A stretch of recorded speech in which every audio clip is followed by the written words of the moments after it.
મહેસાણા, વડોદરા અને હાલોલ આ ચાર જગ્યાને કનેક્ટ કરતા હાઈવેમાં જે ટોલ ટેક્સ છે તેને લઈને ઊભા થઈ રહેલ વિવાદની ટોલ ટેક્સ કે ટોલ લૂંટ.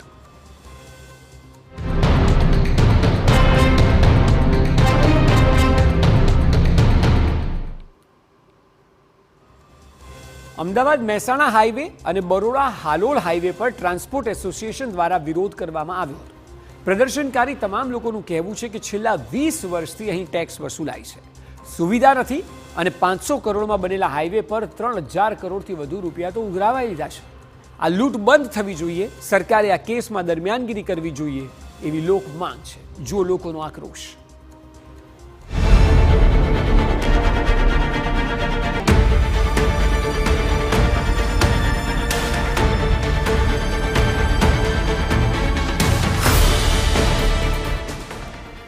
અમદાવાદ મહેસાણા હાઈવે,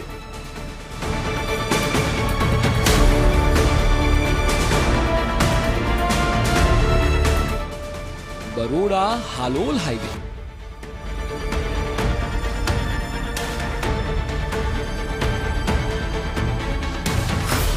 ટ્રાન્સપોર્ટ એસોસિએશનનો વિરોધ.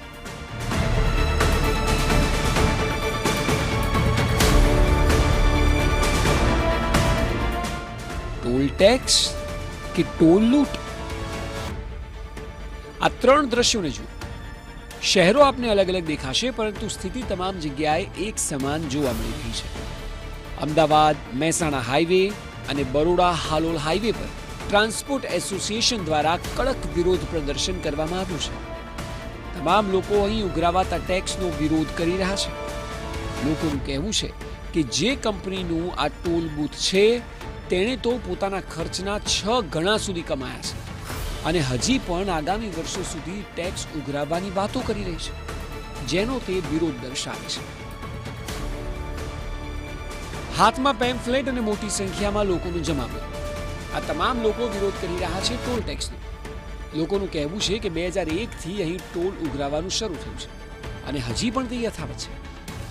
અમદાવાદ મહેસાણા હાઈવે અને બરોડા હાલોલ હાઈવે પર ફક્ત 500 કરોડનો ખર્ચ થયો હતો અને તેની જગ્યાએ કંપની 3000 કરોડ રૂપિયા ઉઘરાવી ચૂકી છે, જેને લઈને ટ્રાન્સપોર્ટર યુનિયન ટોલ માફ કરવા મેદાને છે.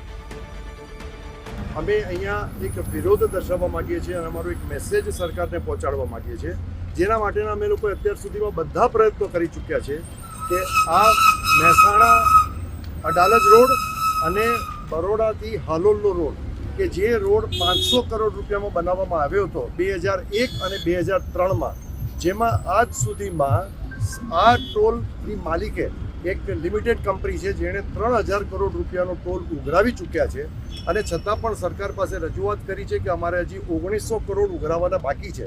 500 કરોડના રોડ ઉપર 20 વર્ષ સુધી ટોલ ઉઘરાયા બાદ હજી એમને 1900 કરોડની ઉઘરાણી બાકી છે. આવી રીતે જે ઉઘાડી લૂંટ અહીંયા ચાલી રહી છે અને સરકારને આટલી બધી રજૂઆત કર્યા બાદ પણ આમાં કોઈ સુનવાઈ થતી નથી. એટલે અમારો હવે પ્રયત્ન એવો છે કે વધારે ને વધારે આના જે રોડ યુઝર્સ છે એ લોકો પાસે આ મેસેજ જાય અને આ મેસેજથી એ લોકોમાં સજાગતા આવે અને એ સજાગતાથી એ લોકો સરકારને બધી તરફથી પ્રેશર લાવે કે સરકારે આ બાબતમાં કોઈ નિર્ણય લેવો જરૂરી છે.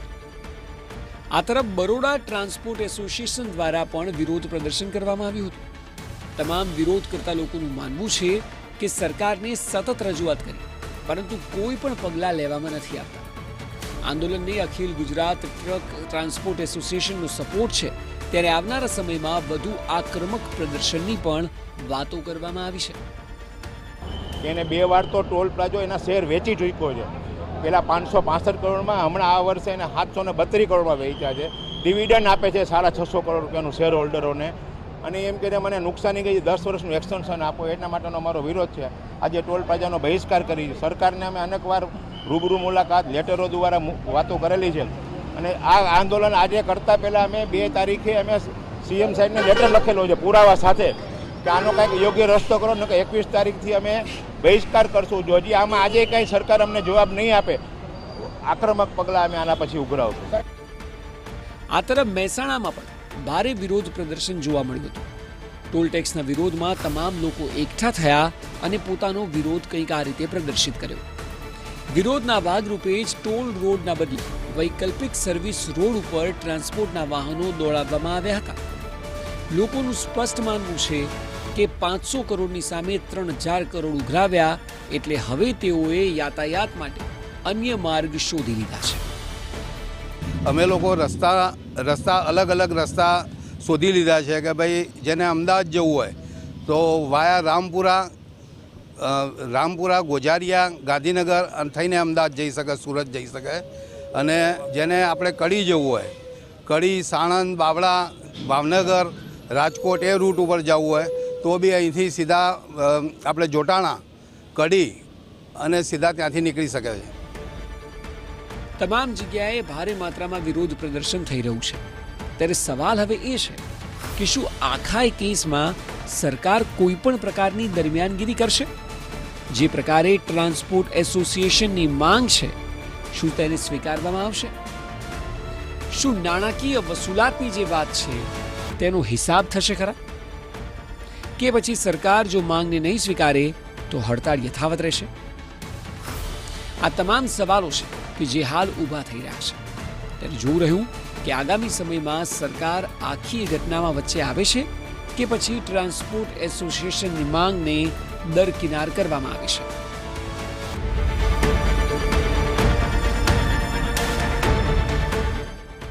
Bureau report, TV9.